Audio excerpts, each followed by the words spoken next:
देखिए, आपका एविडेंस चल रहा था और एविडेंस में आपका एडमिशन कब रिलेवेंट होगा ये बताया जा रहा था।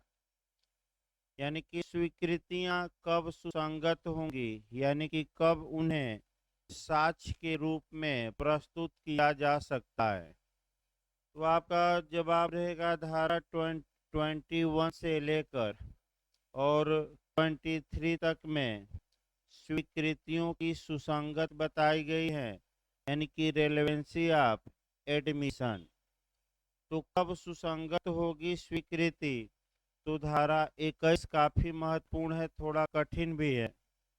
धारा 21 सामान्य बात ये बताती है कि जो व्यक्ति स्वीकृति किया है उसके विरुद्ध यानी कि उसके अगेंस्ट में वह स्वीकृति सुसंगत भी होगी, यानी कि रेलेवेंट भी होगी और कोर्ट में उसके विरुद्ध या उसके हित प्रतिनिधि के विरुद्ध यानी कि विधिक प्रतिनिधि के विरुद्ध साबित भी की जा सकेगी।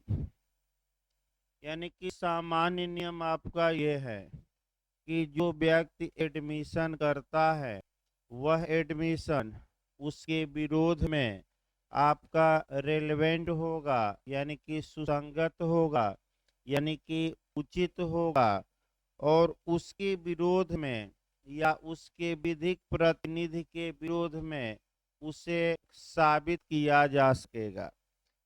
लेकिन यह विधि का पूर्ण नियम नहीं है। इसके 3 अपवाद हैं और 3 अपवादों में इस 3 अपवाद है। अपवाद का मतलब ये बताया गया कि जो व्यक्ति एडमिशन किया है वह अपने फेवर में उस एडमिशन को प्रूफ कर सकता है।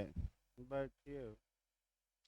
यदि वह अपनी बातें 3 अपवादों में से किसी एक में सेट कर दे, ये बताया गया।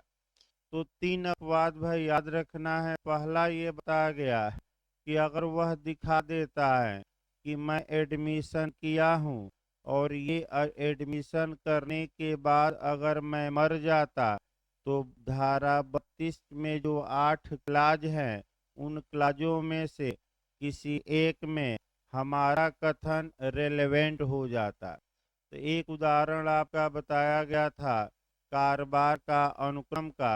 दूसरा आपका मन या शरीर के दशा के बारे में स्वीकृति किया है। कब किया? जब मन या शरीर की दशा विद्यमान थी, आचरण के साथ किया और इस बात की संभावना कम है कि वह झूठ बोला होगा। तो ऐसी दशा में भी वह जो मन की दशा या शरीर की दशा के बारे में एडमिशन किया है वह अपने फेवर में या पक्ष में कह सकते हैं साबित कर सकेगा। और इसमें आपका सिक्का वाला उदाहरण आपको देखना है।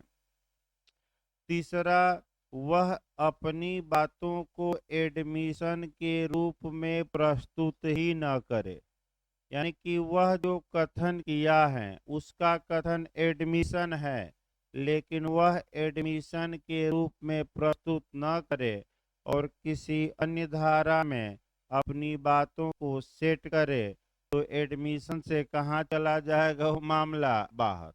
तब वह रेलेवेंट या सुसंगत हो जाएगा। इस पर एक अच्छा उदाहरण आपका बताया गया था और वह उदाहरण बताया गया था अकाउंट या लेखा पुस्तिका में जो बातें लिखी जाती हैं। जैसे ए ने लिखा कि मैं बी को 5,000 रुपया उधार दिया हूँ, तो ये लेखा पुस्तकों की प्रविष्टियां हैं और ए द्वारा किया गया स्वीकृति भी है। अब ये है कि ए चाहता है कि हम इस स्वीकृति को कोर्ट में साबित कर दें, तो ये स्वीकृति के रूप में दिखाए ही ना। ये किस धारा में ले जाए? 23 से आपका 21 से 23 तक में सेट ही ना करे तो सेट करे 34 में। ये कारोबार के अनुक्रम में नियमित रूप से ये रखी गई थी पुस्तिका। इस पुस्तिका में देखिए मैं हर एक चीज डेट वाइज दर्ज कर रहा था। उसी क्रम में हमने ये दर्ज किया है कि हमने बी को 5,000 रुपया उधार दिया है। अतः ये धारा 34 के तहत इसे प्राइवेट कारोबार के अनुक्रम में लेखा बही में की गई प्रविष्टि के रूप में रेलेवेंट माना जाए। तो स्वीकृति से कहाँ लेकर चला गया? बाहर। ये थोड़ा कठिन है भाई, जरूर आपका फिर एक बार घर पर भी पढ़िए। काफी कठिन है, इसमें शक नहीं है, क्योंकि उल्टा थोड़ा नियम चल रहा है इसलिए कठिन है। अब आइए धारा 22 देखा जाए। आपका सेक्शन 22 आ जाइए। देखिए धारा 22 ए इन सब से आपका क्वेश्चन बन चुका है। सतर्क रहना है सेक्शन वाइज। देखिए आपका दस्तावेजों की अंतर वस्तु के बारे में मौखिक स्वीकृतियां कब सुसंगत होगी। अब आइए इसको पहले समझिए। यानी कि दस्तावेजों की अंतर वस्तु का मतलब पहले देखिए। यानी कि जो बातें किसी डॉक्यूमेंट में लिखी गई हैं, अगर कोई व्यक्ति उन बातों के बारे में मौखिक रूप से यानी कि मुख से बोले गए शब्दों द्वारा एडमिशन करता है, यानी कि कोई बात दस्तावेज या कॉपी या पुस्तिका में लिखी गई है और उस बात के बारे में कोई व्यक्ति अपने मुख द्वारा बोले गए शब्दों द्वारा स्वीकृति करता है। स्वीकृति करता है का मतलब कि धारा 17 में उसकी बातें सेट होती हैं। इसका मतलब ये हुआ कि कोई वह मौखिक कथन किया है और उसका मौखिक कथन विवादक तथ्य या सुसंगत तथ्य की ओर कुछ क्या देता है? अनुमान। तो अनुमान देता है। तो कब ये जो मौखिक कथन है जो दस्तावेज के अंदर कही गई बातों के बारे में है, ये रेलेवेंट होगा, सुसंगत होगा। तो आपका दो ही कंडीशन याद रखनी है। पहला कंडीशन ये है कि जब दस्तावेज का असली होना प्रश्नगत हो, यही याद करना है। पहली कंडीशन में कब ये मौखिक स्वीकृतियां साक्ष्य में पेश की जा सकती हैं? तो दस्तावेज के अंदर लिखी गई बातों के बारे में है। तो पहली कंडीशन है कि जब दस्तावेज का असली होना प्रश्नगत हो। इसका मतलब कि कोर्ट में विवाद इस बात को लेकर उत्पन्न हो गया है कि ये दस्तावेज असली हैं कि नकली हैं। तो उस दस्तावेज में कही गई बातों के बारे में अगर कोई व्यक्ति अपने मुख से बोले गए शब्दों द्वारा स्वीकृति किया है, तो वह स्वीकृति क्या होगी? सुसंगत। और दूसरी कंडीशन है कि जब ऐसी दस्तावेज का द्वितीयक साक्ष्य दिया जा सकता है, यानी कि सेकेंडरी एविडेंस दिया जा सकता है। यानी कि अब समस्या आई कि किसी भी दस्तावेज का द्वितीयक साक्ष्य किन दशाओं में दिया जा सकता है, इसका उल्लेख एविडेंस की धारा 65 में किया गया है। यानी कि दो बातें याद करके जाइएगा। कब किसी दस्तावेज की अंतर वस्तु के बारे में मौखिक स्वीकृतियां सुसंगत होगी। तो न समझ में आए फिर भी दो बातें याद करके जाना है। पहली बात याद करके जाना है कि जब दस्तावेज का असली होना क्या है? प्रश्नगत। और जब दस्तावेज का कैसा साक्ष्य दिया जा सकता हो? द्वितीयक। ये दो बातें। इसके बाद 22 ए भी पूछा गया है। 22 ए में हल्का सा दायरा सीमित होगा। एक बात को काट दीजिएगा और एक बात को रखिएगा। यानी कि जो मैं दूसरी बात बताया कि जब दस्तावेज का सेकेंडरी एविडेंस दिया जा सकता हो, वो बात निकाल दीजिए और असली होना ही बचाए रखिए। देखिए आपका 22 ए आपका मूल एविडेंस में नहीं थी। ये सन 2000 द्वारा जोड़ी गई आईटी एक्ट द्वारा जोड़ी गई। कब से लागू हुई, कई बार बताया गया। 17 अक्टूबर सन 2000 को लागू हुई। अब इसमें क्या है, इलेक्ट्रॉनिक रिकॉर्ड। फिर एक बार देखिए, इलेक्ट्रॉनिक रिकॉर्ड की अंतर वस्तु, यानी कि जो बातें इलेक्ट्रॉनिक रिकॉर्ड के अंदर लिखी गई हैं, अगर उस बारे में कोई पक्षकार मौखिक स्वीकृति करता है, तो कब वह मौखिक स्वीकृति, यानी कि मुख से बोलता है, तो कब वह मौखिक स्वीकृति साक्ष्य में रेलेवेंट होगी, साक्ष्य में प्रस्तुत की जा सकती है। तो बस एक ही ऑप्शन मारिएगा, जब इलेक्ट्रॉनिक रिकॉर्ड का असली होना प्रश्नगत हो। भाई दूसरा ऑप्शन नहीं मानना है, आपका भरमाने के लिए 3-4 ऑप्शन देगा। देखिए कैसे इस पर क्वेश्चन आ चुका है, भाई गलत ना हो, एक एक लाइन ही पढ़ना है।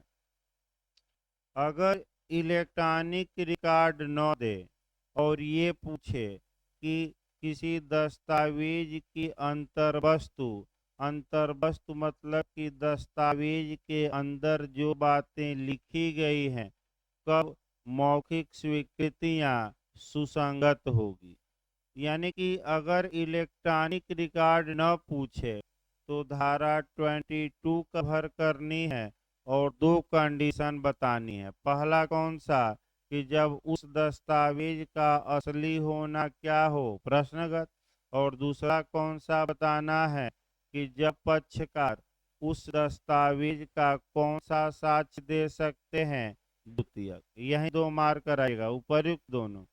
लेकिन जैसे ही क्वेश्चन आपका चेंज करता है और क्वेश्चन ये ला देता है कि इलेक्ट्रॉनिक अभिलेख की अंतर्वस्तु के बारे में मौखिक स्वीकृतियां कब सुसंगत होगी, तो 4 ऑप्शन देगा। देखिए कैसे देगा, जब इलेक्ट्रॉनिक रिकॉर्ड का असली होना प्रश्नगत हो, पहला ऑप्शन। जब इलेक्ट्रॉनिक रिकॉर्ड का द्वितीयक साक्ष्य दिया जा सकता हो, दोनों, इनमें से कोई नहीं। तो अगर इलेक्ट्रॉनिक रिकॉर्ड आ जाए तो दोनों नहीं मारना है, यही आपका गलती होता है। तो क्या मारना है, केवल कि जब इलेक्ट्रॉनिक रिकॉर्ड का असली होना क्या हो, प्रश्नगत। द्वितीयक न मार दीजिएगा, ये क्वेश्चन आ चुका है एपीओजे में, गलत न हो, मैं फिर भाई बता रहा हूँ। अब आइए धारा 23 आ जाइए। जहाँ तक सेक्शन 23 की बात है, आपका 23 से भी आपका लगातार क्वेश्चन बनता है। कई बार यूपी एपीओ से लेकर तमाम जगह क्वेश्चन बना है, फिर एक बार कंसेप्चुअल क्वेश्चन बनाकर चला जाए और तब आपका लास्ट में डायरेक्ट बताया जाएगा। देखिए कैसे कैसे मॉडल 23 से बने हैं।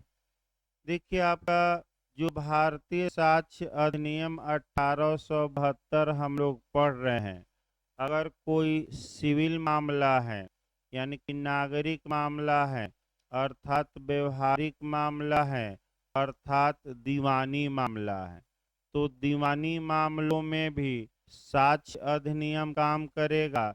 और अगर कोई क्रिमिनल मामला है, आपराधिक मामला है, तो उसमें भी काम करेगा।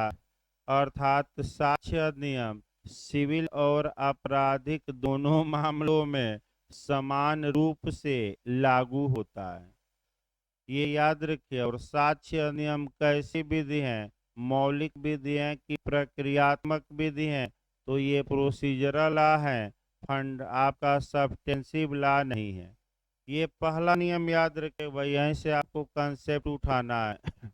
और एक क्वेश्चन आपका बनने का पूरा चांस रहता है फ्री में।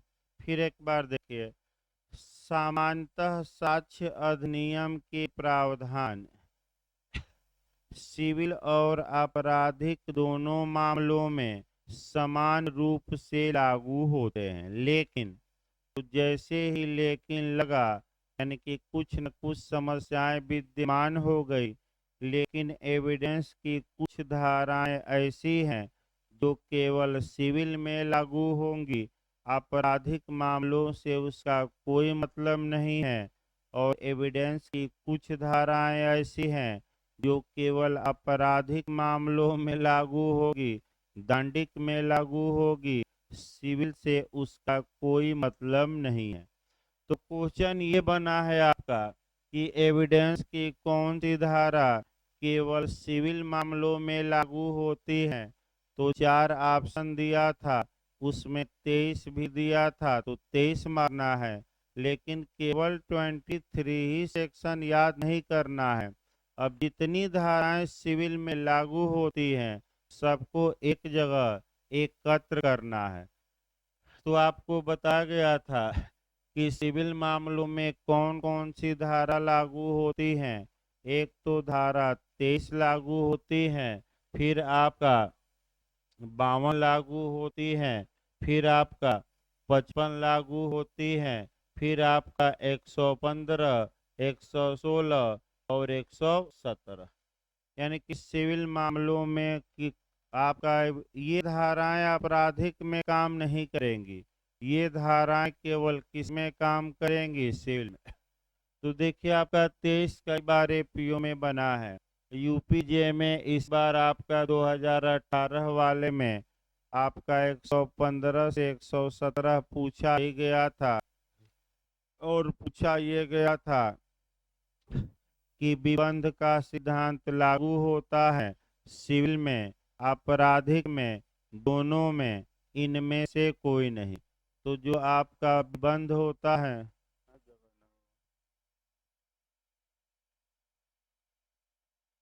जो ये आपका स्टापेल होता है, ये केवल और केवल किस में लागू होता है, सिविल में। इसके बाद आपका 6 धारा ऐसी देखनी है साथ में जो केवल आपराधिक में लागू होगी, सिविल में नहीं। तो धारा रट कर जाइएगा, एक क्वेश्चन यहाँ से बनता है। धारा 30 हो गई, इसके बाद से आपका धारा 53 हो गई, 53A हो गई, 54 हो गई, इसके बाद 105 हो गई और 111A।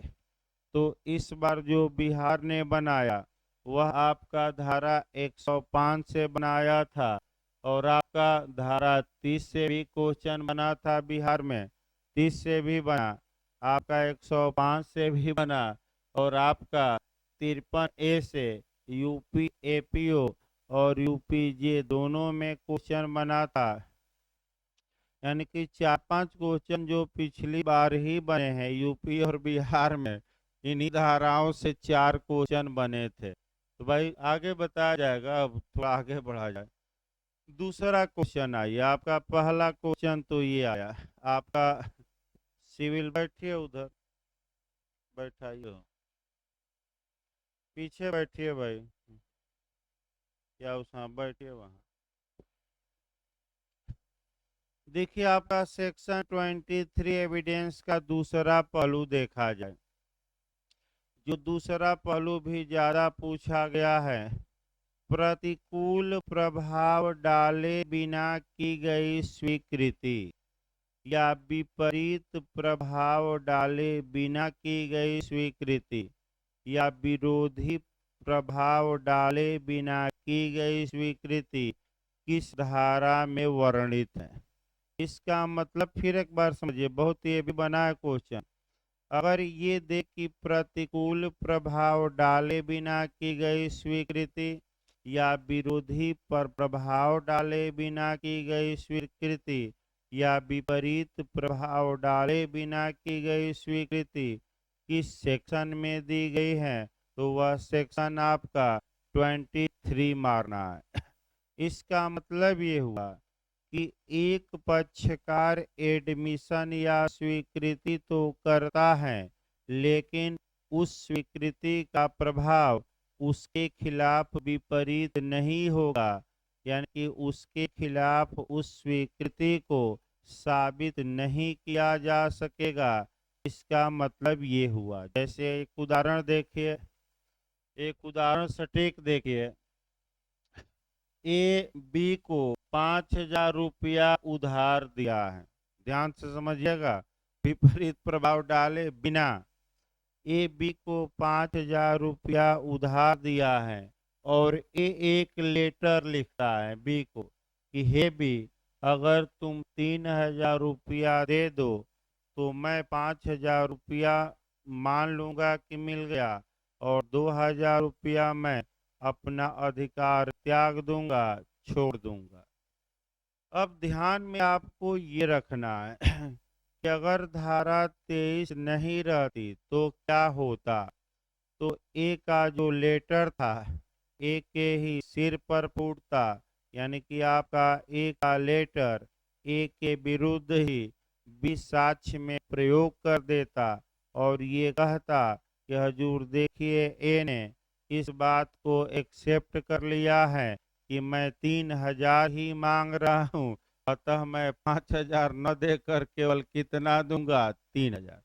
तो धारा 23 ये कहती है कि अगर ए ने बी को लेटर लिखा कि 5,000 नहीं, हम 3,000 पर ही मान लेंगे, लेकिन ए ने लेटर में लिख दिया है कि हमारी इस बात को एडमिशन न माना जाए, स्वीकृति न माना जाए।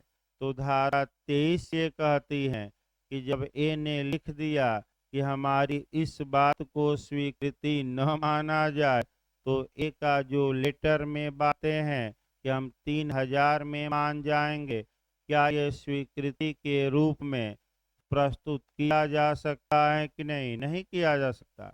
इसी को हम कहते हैं कि ए ने एडमिशन तो किया, लेकिन उस एडमिशन का प्रभाव ए के विरुद्ध नहीं किया जा सकता, यानी कि उस स्वीकृति को ए के विरुद्ध साक्ष्य में प्रयोग नहीं किया जा सकता। अर्थात इसी को हम कहते हैं कि विपरीत प्रभाव डाले बिना की गई स्वीकृति, यानी कि ए ने इस बात को स्वीकार किया कि 3,000 दे दो हम मान जाएंगे, लेकिन ए ने एक बात और लिखी है कि इस बात को, हमारी इस बात को एडमिशन या स्वीकृति माना जाए कि न माना जाए, न माना जाए। तो क्या ए का जो ये लेटर है ये साक्ष्य में स्वीकृति के रूप में प्रस्तुत होगा कि नहीं? नहीं होगा, क्योंकि ए ने इस बात से क्या किया है, माना। अब अगला ये, अगर ये धारा न रहती तो क्या होता, थोड़ा और एक गौर करिए। तो अगला जो मॉडल बनता है आपका विपरीत प्रभाव तो हो ही गया डाले बिना। विपरीत प्रभाव डाले बिना का मतलब फिर एक बार समझिए कि मैं एडमिशन तो कर रहा हूँ, लेकिन इस एडमिशन का प्रयोग मेरे खिलाफ किया जाएगा कि नहीं किया जाएगा? तो नहीं किया जाएगा। अब अगला पॉइंट देखिए धारा 23 का, अगला जो समस्या बनती है कि साक्ष्य अधिनियम की कौन सी धारा सुलह और समझौते को प्रश्रय देती है, सुलह समझौते को मान्यता देती है? यानी कि आपका अगर ये क्वेश्चन आ जाए कि कौन सी धारा पक्षकारों को ये स्वतंत्रता देती है कि वह सिविल मामलों में सुलह समझौता कर सकते हैं, तो आपका जवाब रहेगा 23।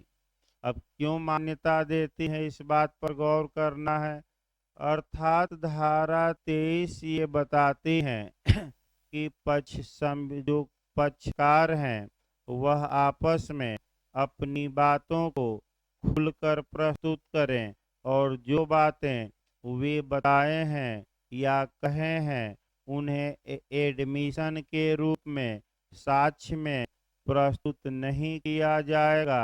अतः धारा 23 सुलह समझौते को क्या करती है, प्रश्रय देती है, यानी कि सुलह समझौता करने की, आपका करने के मामले में अड़ंगा नहीं डालती, यानी कि अड़चन नहीं डालती। तो फिर सुलह समझौता कराइए देखिए आपका लेटर बाजी कराइए। ए बी को लेटर भेजता है कि हे बी, अगर तुम हमारा 3,000 रुपया दे 5,000 लिए हो, 3,000 रुपया दे दो तो ये 5,000 वाले मामले को क्या किया जाए, निपटा दिया जाए। फिर बी लेटर भेजता है कि मैं 2000 ही रुपया दूंगा। अब आइए, फिर बी लेटर भेजता है, फिर ए लेटर भेजता है कि चलो कितना दे दो, 2500, और अंत में कितने पर आपका हो जाता है मैंने समझौता, 2500। अगर धारा 23 न रहती तो क्या होता? तो ये क्या सुलह समझौता संभव होता? नहीं, क्योंकि बी ने जो बात कही है वह ए तुरंत उसको पकड़ लेता, और ए ने जो बात कही है कौन पकड़ता? बी। ए की बात बी पकड़ लेता, यानी कि ये कहता कोर्ट में कि जो ए देखिए आपका 3000 पर ही रजामंद हो गया है, और कोर्ट में मुकदमा कितने के लिए किया है? 5000। अतः पक्षकार स्वतंत्र होकर बिना किसी, कह सकते हैं कि भय के, बिना किसी दबाव के, समझौता करने के इरादे से अपनी बातों को रख सकें, इस बात की स्वतंत्रता आपका सेक्शन 23 देता है, और ये बता देता है कि उनके द्वारा जो कथन किया जाएगा क्या उसे एडमिशन माना जाएगा कि नहीं? नहीं, अभी बताएंगे। अगला पॉइंट आइए धारा 23 का भी। धारा 23 जब आप पढ़ेंगे तो उसमें आपको दो बातें मिलेंगी। इस धारा को आपका उदाहरण देखिए, फाउंडेशन वाली धारा भी कहा जाता है। अब नए भी लोग हैं तो आप फिर एक बार फाउंडेशन का उदाहरण शुरू किया जाए। पहले फाउंडेशन जहाँ भी आए उसका मतलब एक लाइन समझ लीजिए। फाउंडेशन का मतलब ये होता है कि वास्तविकता को छुपा लिया जाता है, यानी कि ऊपर कुछ और अंदर कुछ और। यानी कि आपका चेहरा का रूप है, ये वास्तविकता है, तो उस पर आपका फाउंडेशन कर दिया जाए, यानी कि तेल और पाउडर लगा दिया जाए ताकि चेहरा क्या हो जाए, चमक जाए, तो आपका उसी को फाउंडेशन कहते हैं। अब कानून में आइए। फाउंडेशन का मतलब कानून में ये हुआ कि बेयर एक्ट की हेडिंग कुछ और बताएगी और अंदर कुछ और बताया जाएगा। यानी कि जो बेयर एक्ट की हेडिंग रहेगी उसके विपरीत बात कहाँ बताई जाएगी? बेयर एक्ट के अंदर। तो ये फाउंडेशन देखिए अब क्या बताता है। फाउंडेशन हेडिंग कुछ और रहेगा, और आपका फिर समझिए बेयर एक्ट के अंदर कुछ और रहेगा। यानी कि दोनों में कितने का आंकड़ा रहेगा? 36 का। जैसे कि वास्तविक चेहरा और है और फाउंडेशन कर दिए तो क्या हो गया? कुछ और बन गया। तो देखिए धारा 23 अब शुरू किया जाए। सिविल मामलों में स्वीकृतियां कब सुसंगत होती हैं? अब देखिए हेडिंग क्या दिया गया है कि एक तो धारा 23 आपराधिक में लागू नहीं होगी, केवल किसमें लागू होगी? सिविल में। तो सिविल मामलों में एडमिशन कब रिलेवेंट होगा? कब स्वीकृति को साक्ष्य के रूप में प्रस्तुत किया जाएगा? तो भाई बेयर एक्ट के अंदर बताना चाहिए कि कब प्रस्तुत किया जाएगा, लेकिन विपरीत बात बताई जाएगी कि कब प्रस्तुत नहीं किया जाएगा। इसीलिए हम बता रहे हैं कि फाउंडेशन वाली धारा है, हेडिंग में कहा गया है कब सुसंगत, और अंदर कहा गया है कि कब विसंगत। अंदर सुसंगत नहीं, क्या कहा गया है? तो अब बेरेक देखिए, आप पकड़ लेंगे अच्छे से। देखिए भाई, आपका सिविल मामलों में कोई भी स्वीकृति सुसंगत नहीं है। अब देखिए हेडिंग कह रहा है सुसंगत कब होगी, और आपका अंदर कह रहा है कि कब सुसंगत नहीं होगी। तो भाई पहला, यदि वह या तो इस एक्सप्रेस कंडीशन पर या अभिव्यक्त शर्त पर की गई हो कि उसका साक्ष्य नहीं दिया जाएगा। तो ये पहला उदाहरण पकड़िए। तो अगर ए ने बी को 5000 रुपया दिया था और ए ने ये एडमिशन किया है कि चलो तुम 3000 ही दे दो 5000 के बदले, मैं मान जाऊंगा, लेकिन ए ने एक एक्सप्रेस कंडीशन लगाई है, अभिव्यक्त शर्त लगाई है यानी कि उसी लेटर में एक लाइन लिख दिया है। क्या लिखा है स्पष्ट रूप से? कि ये जो मेरा कथन है ये एडमिशन माना जाए कि न माना जाए। न माना जाए तो क्या इन्हें जो 3,000 पर मानने की बात कही है, क्या वह सिविल मामलों में एक की स्वीकृति के रूप में साक्ष्य में प्रस्तुत किया जाएगा कि नहीं किया जाएगा? नहीं किया जाएगा। क्यों? क्योंकि ए ने इस एक्सप्रेस कंडीशन पर स्वीकृति की है कि इसका साथ सिविल मामलों में नहीं दिया जाएगा। दूसरा देखिए आप इसी में, या ऐसी परिस्थितियों के अधीन की गई हो जिनसे न्यायालय यह अनुमान कर सके कि पक्षकार इस बात पर परस्पर सहमत हो गए थे कि उनका साक्ष्य नहीं दिया जाना चाहिए। यानी कि कोई एडमिशन साक्ष्य के रूप में प्रस्तुत नहीं किया जा सकता। दूसरी कंडीशन ये है कि न्यायालय अगर यह देखता है कि एडमिशन तो किया गया है लेकिन पक्षकार इस बात पर सहमत हो गए थे, रजामंद हो गए थे कि इसको साक्ष्य के रूप में हम लोग प्रस्तुत नहीं करेंगे। तो फिर एक बार बताइए तो कि कब स्वीकृतियां सुसंगत नहीं होंगी? यानी कि सिविल मामलों में तो दो कंडीशन बताइएगा। अगर अभिव्यक्त शर्त पर की गई है या न्यायालय की राय में पक्षकार इस बात पर क्या हो गए थे, रजामंद, कि इनको साक्ष्य में प्रस्तुत किया जाए कि न किया जाए। ये किसकी राय में? न्यायालय की। तो यानी कि दो कंडीशन में, फिर याद रखिए, दो कंडीशन में सिविल मामलों में स्वीकृतियां विसंगत होंगी। विसंगत का मतलब ये हुआ कि साक्ष्य के रूप में प्रस्तुत नहीं की जा सकती। अब फिर याद करके जाएगा दोनों कंडीशन। फिर मैं एक बार लास्ट में बता रहा हूँ। पहला क्या है कि जब वह स्वीकृति इस एक्सप्रेस कंडीशन में दी गई हो, इसे साक्ष्य में प्रस्तुत नहीं किया जाएगा। और दूसरा क्या है, न्यायालय की यह राय है कि पक्षकार रजामंद हो गए थे कि हम स्वीकृति तो कर रहे हैं लेकिन इस स्वीकृति को कोर्ट में पेश किया जाए कि न किया जाए, न किया जाए। स्पष्टीकरण देखिए, इस धारा की कोई भी बात किसी बैरिस्टर, प्लीडर, अटॉर्नी या वकील को किसी ऐसी बात का साक्ष्य देने से छूट देने वाली नहीं मानी जाएगी जिसका साक्ष्य देने के लिए धारा 126 के अधीन उसे विवश किया जा सकता है। इसका मतलब ये हुआ कि धारा 23 का एक अपवाद हो गया। और एविडेंस की कौन सी धारा अपवाद हो गई? 126। अब आपका 126 थोड़ा देखना है एविडेंस की, तब तो आगे बढ़ा जाए, क्योंकि जब तक 126 नहीं समझेंगे तब तक भाई कहाँ से आपका अपवाद जानेंगे। तो अब आइए सबसे पहले आप जानिए एविडेंस की धारा 126। लगातार क्वेश्चन बनता है। 126 में आपका प्रिविलेज दिया गया है।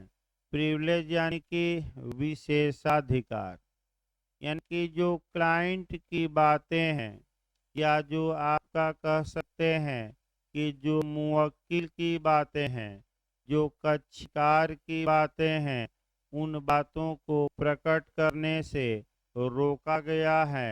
अर्थात वकील साहब से ये नहीं पूछा जा सकता कि आपके क्लाइंट ने आपसे क्या बताया या आपने अपने क्लाइंट को क्या सलाह दी। अब आइए, अब हत्या का एक अभियुक्त ए किसी वकील के पास आता है, पूरी कहानी बताता है कि मैंने हत्या कैसे की, और वकील साहब से कहता है कि आप मेरा बचाव करिए। तो पुलिस अभियुक्त को न पकड़ के वकील साहब को पकड़ के कूट देती धान जैसे और पूछ लेती कि बताओ अभियुक्त ने तुमसे क्या बताया। तो वकील साहब को भी संरक्षण मिला है। और किस धारा में? 126। क्लाइंट ने क्या बातें कही और वकील साहब ने क्या सलाह दी, क्या ये ओपन किया जाएगा कि नहीं कोर्ट में? नहीं। लेकिन लेकिन लगाकर पढ़ना, इसका कुछ अपवाद हैं जहां की वकील साहब को गवाह के रूप में बुलाया जा सकता है। अब 3 उदाहरण आपको पकड़ना है और एक क्वेश्चन आपका बनता है। पहला उदाहरण आपका पकड़ना है। एक व्यक्ति है जो वकील साहब से कहता है कि मैं जा रहा हूँ हत्या करने, और जब हत्या करके आ जाऊंगा तो आप हमारा बचाव कर लीजिएगा। तो चूंकि ये जो कम्युनिकेशन है, ये जो संसूचना है, ये जो जानकारी है, यह किसी अवैध उद्देश्य को आगे बढ़ाने के लिए दी गई है। अतः वकील साहब कोर्ट में आकर ये बयान दे सकते हैं कि अभियुक्त ने अपराध करने के पहले हमें ये बताया था कि हम जा रहे हैं कहाँ अपराध करने। यानी कि अवैध उद्देश्य को अग्रसर करने में क्लाइंट द्वारा वकील साहब को दी गई संसूचना संरक्षित नहीं है। वकील साहब उसको प्रकट कर सकते हैं। दूसरा उदाहरण देखिए।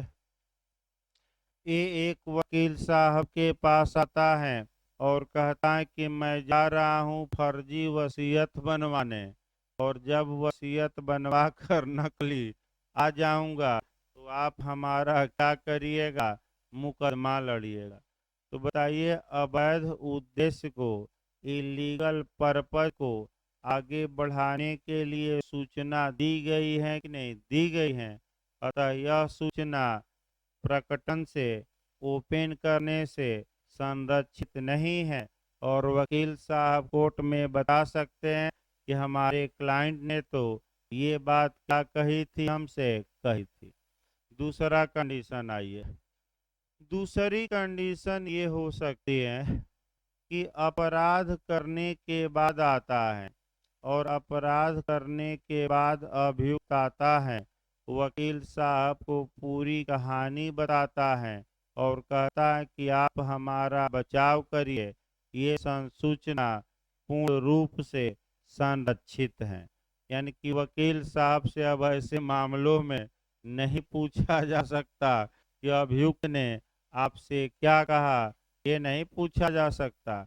इसी दम पर वकील साहब को संरक्षण भी प्राप्त है और पुलिस भी जल्दी हाथ नहीं डालती। याद रखिए।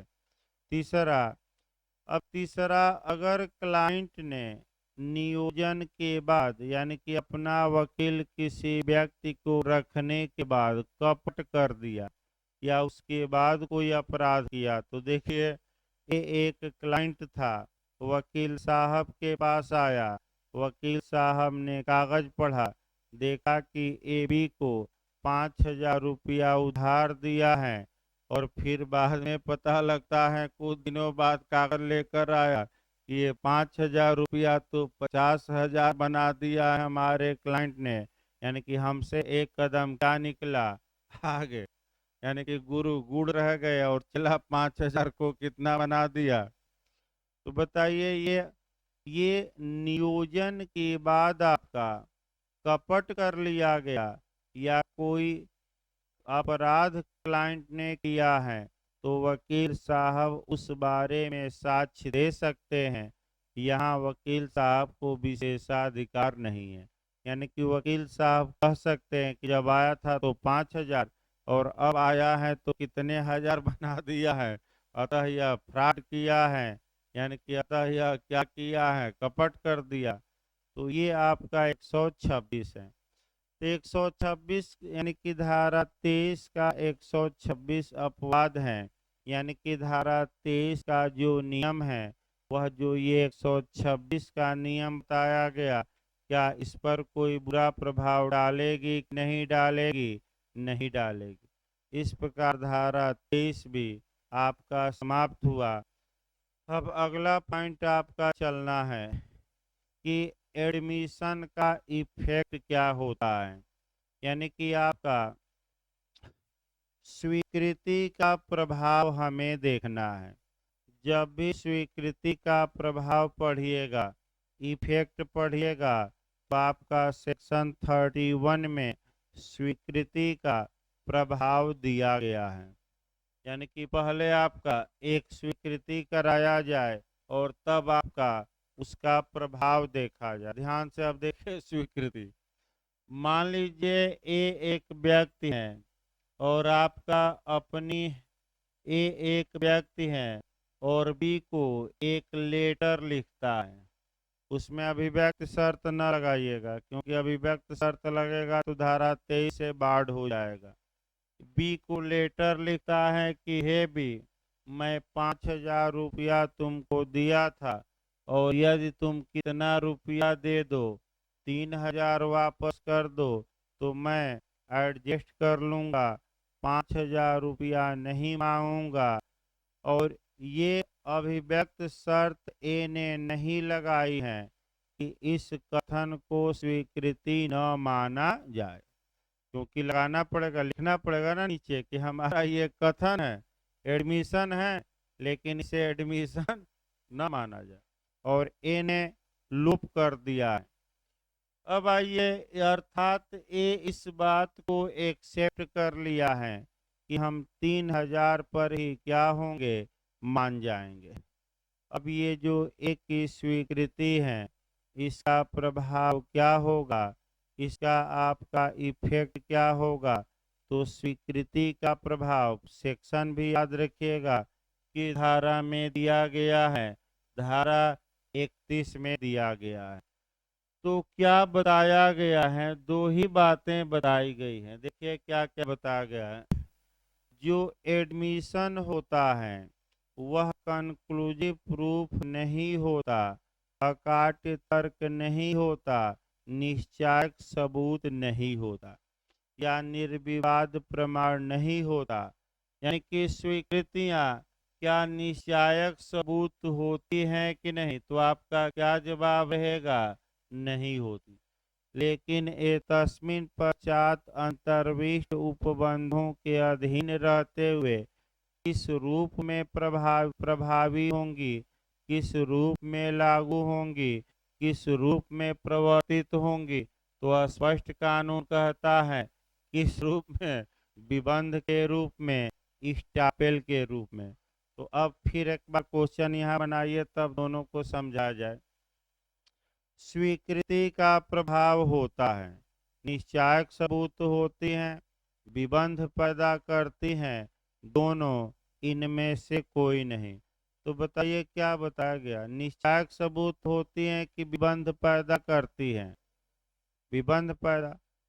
तो आखिर निश्चायक सबूत नहीं होती, इसका मतलब क्या हुआ, और विबंध के रूप में लागू होगी, इसका मतलब क्या हुआ।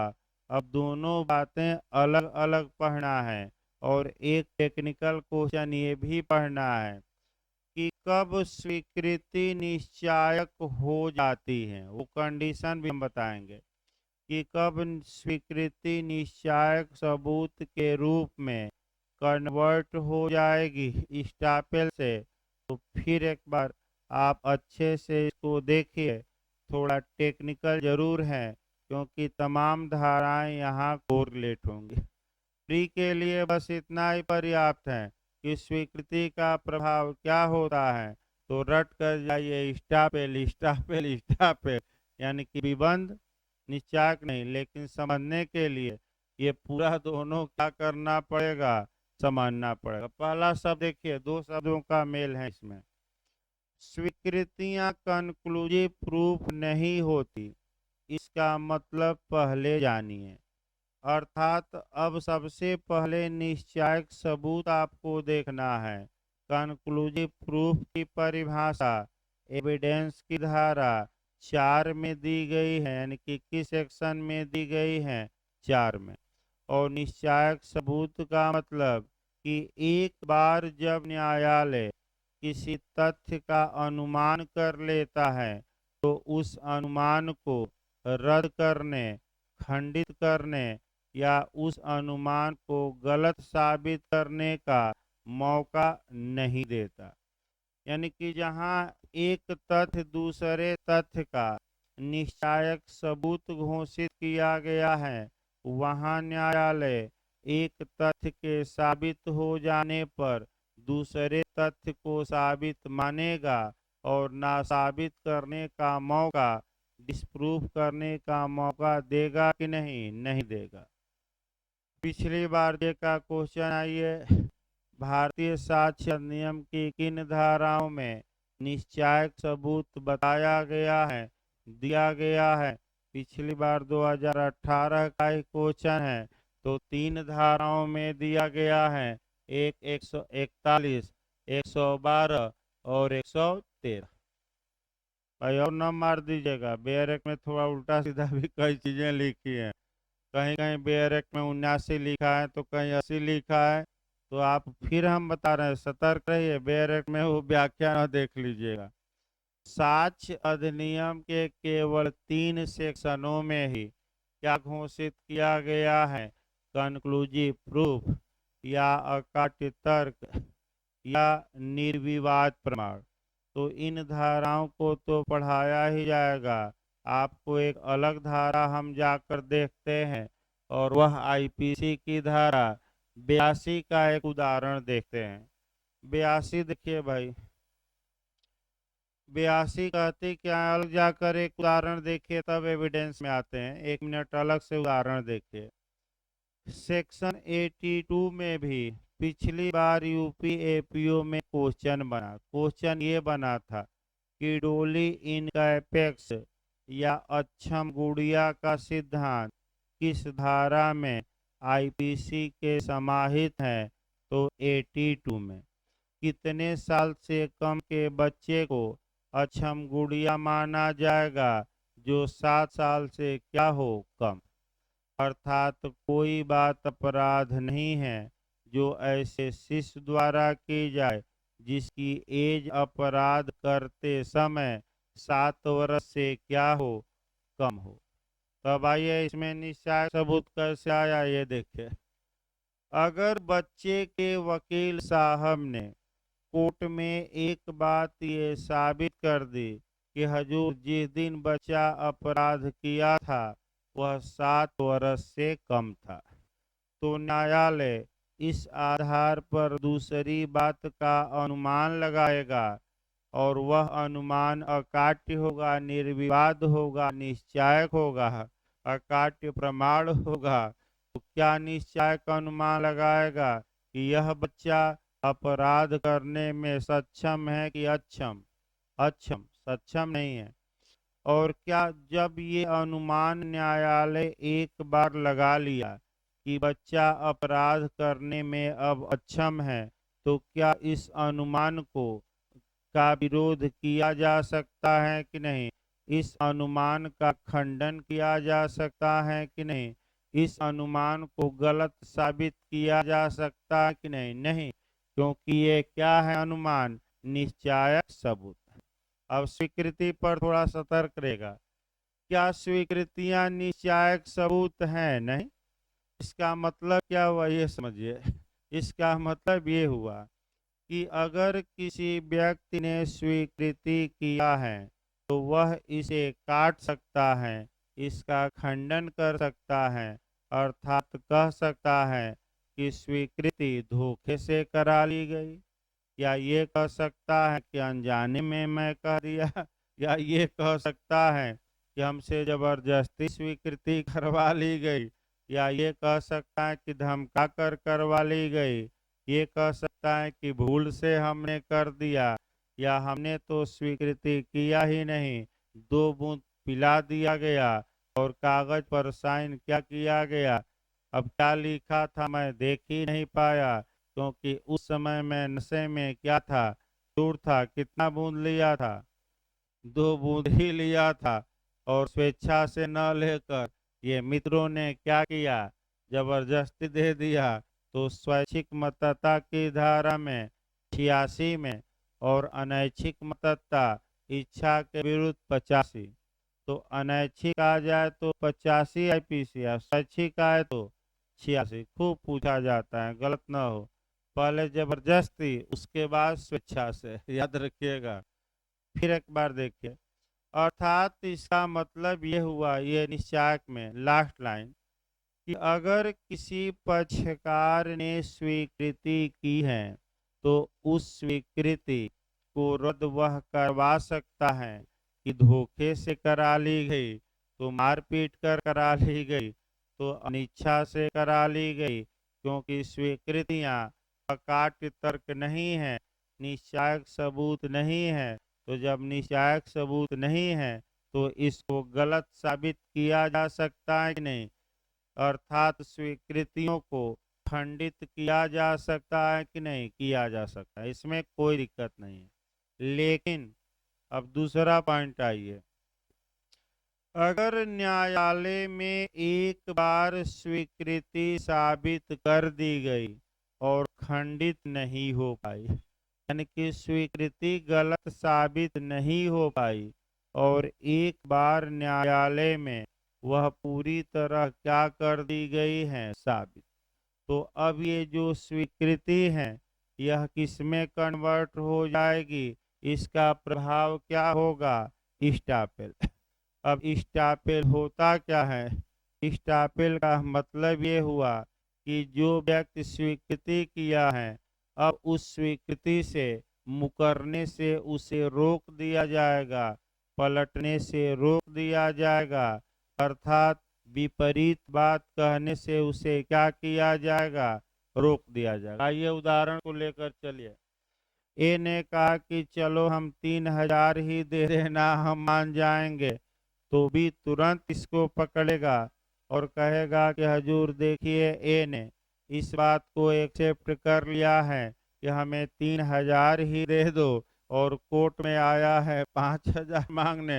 ये ए का लेटर देखिए, ये लेटर सही है, ए ने ही लिखा है।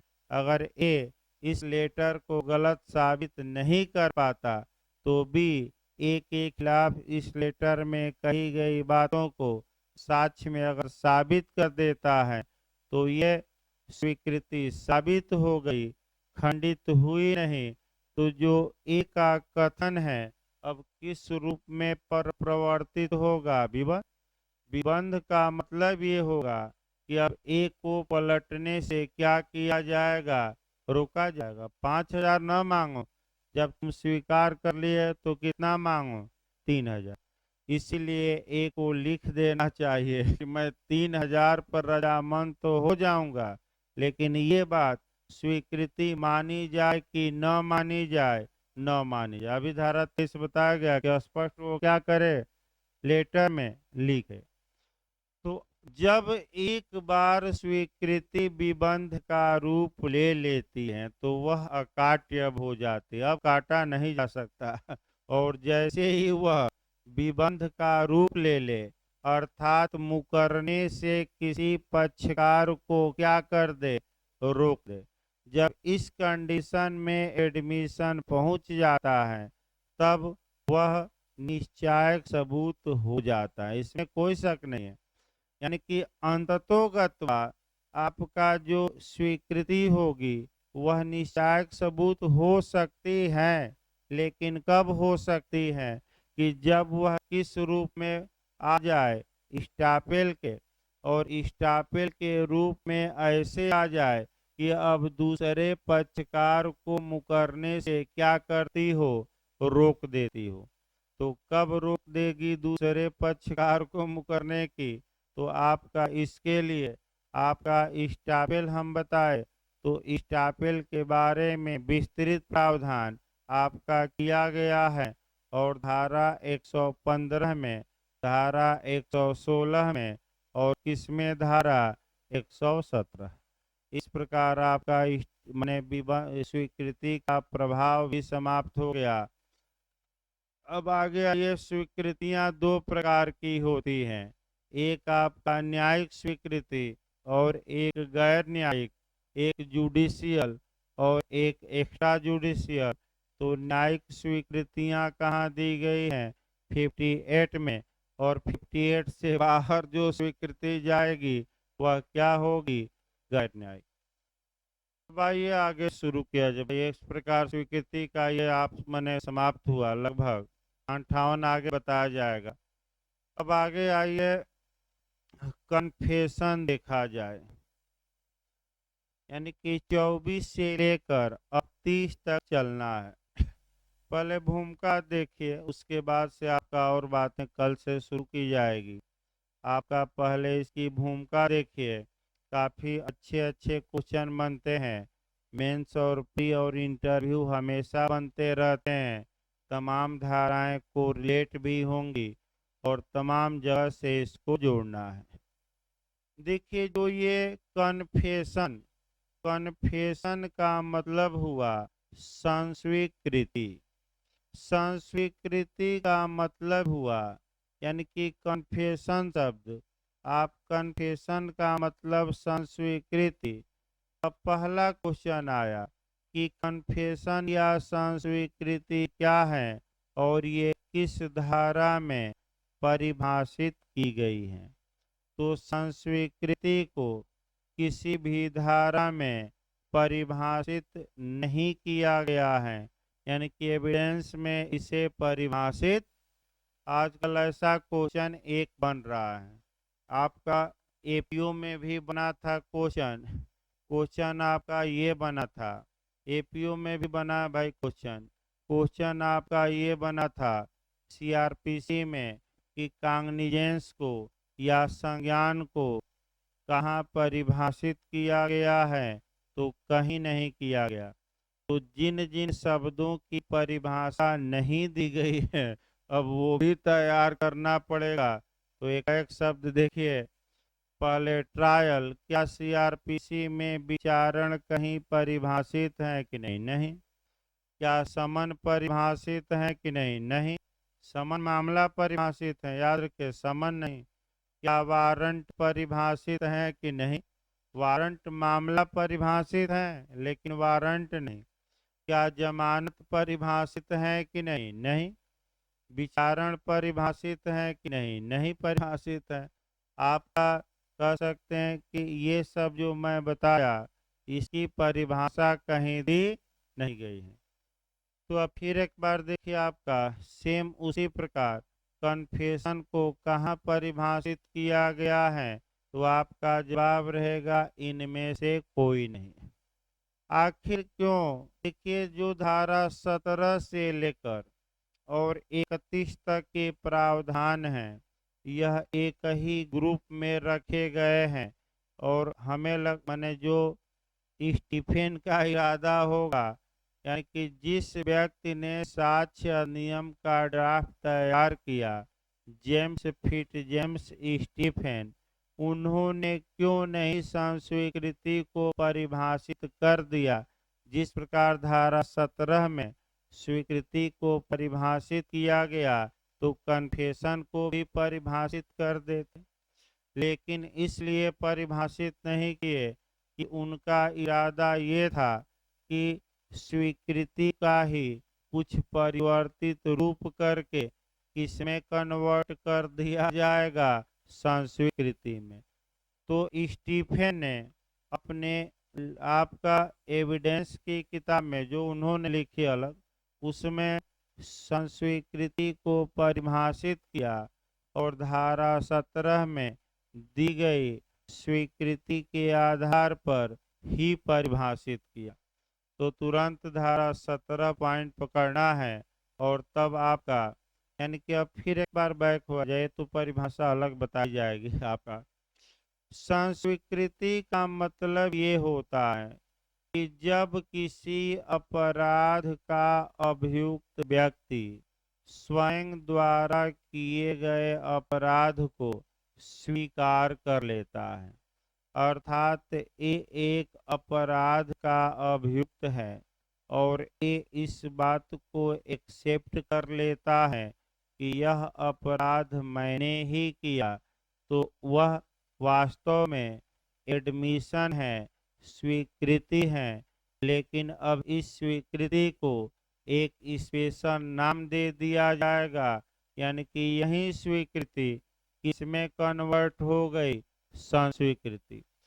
तो स्वीकृति कब संस्वीकृति कहलाएगी, जब स्वीकृति द्वारा किसी अपराध का अभियुक्त व्यक्ति अपने द्वारा किए गए अपराध को क्या कर ले, स्वीकार।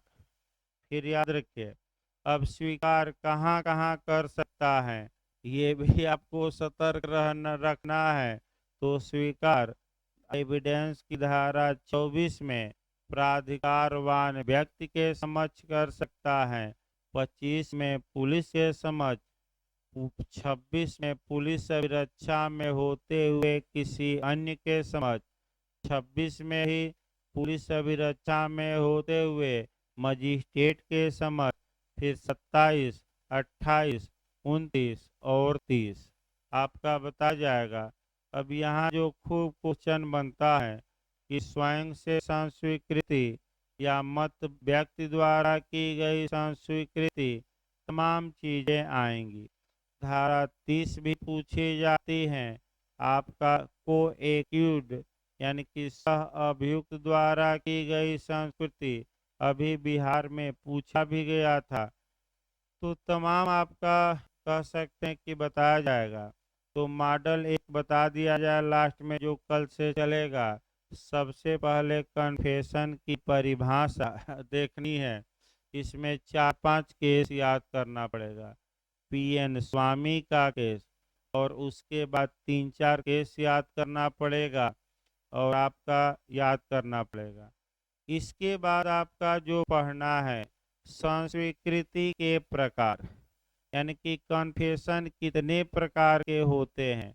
फिर आपका पढ़ना है आपका कन्फेशन का एविडेंशियल वैल्यू, यानी कि अगर कोई अभियुक्त अपना अपराध स्वीकार कर लेता है तो उसका साक्ष्य में क्या महत्व होगा। फिर आपका पढ़ना है प्रत्याहारी संस्वीकृति। प्रत्याहारी का मतलब आपका मुकरी हुई संस्वीकृति। मुकरी हुई संस्कृति का मतलब एक बार अपना अपराध स्वीकार किया, लेकिन बाद में उससे क्या हुआ, पलट गया। कई बाद में पलट गया। तो अब धारा 31 न दिमाग में रखिएगा, वो स्वीकृति में था, और संस्वीकृति में मौका है पलटने का। तो बताइए विबंध का सिद्धांत किसमें लागू होगा, सिविल के क्रिमिनल की दोनों। अर्थात आपराधिक मामलों में अगर अभियुक्त अपना अपराध स्वीकार करता है तो क्या बाद में मुकर सकता है कि नहीं सकता है, रोका नहीं जा सकता। तो मुकरी हुई संस्कृति का एविडेंशियल वैल्यू बताइए। तो शुरुआती दौर में धारा नहीं, हमें लगता है कि एक लेक्चर तो इसी में निकल जाएगा, अधिक भी लग सकता है। देखिए धारा 32 तक भाई एविडेंस में समय लगता है, जो आधा समय रहता है वह धारा 32 तक ही ले लेते हैं, क्योंकि इधर की एक भी धारा ऐसी नहीं है जो व्यापक न हो, और एक भी धारा ऐसी नहीं है जिसे छोड़ा जा सकता हो। तो कल आपका कन्फेशन शुरू किया जाएगा, एकदम शुरुआती दौर से। पहले सामान्य बातें पूरा हम बता देंगे, तभी भाई 15 मिनट का ब्रेक रहेगा, फिर आईपीसी चलेगी। 15 मिनट का ब्रेक रहता है और उसके बाद आपका आईपीसी चलेगी। प्रयास करते हैं आज आईपीसी में भाई सामान्य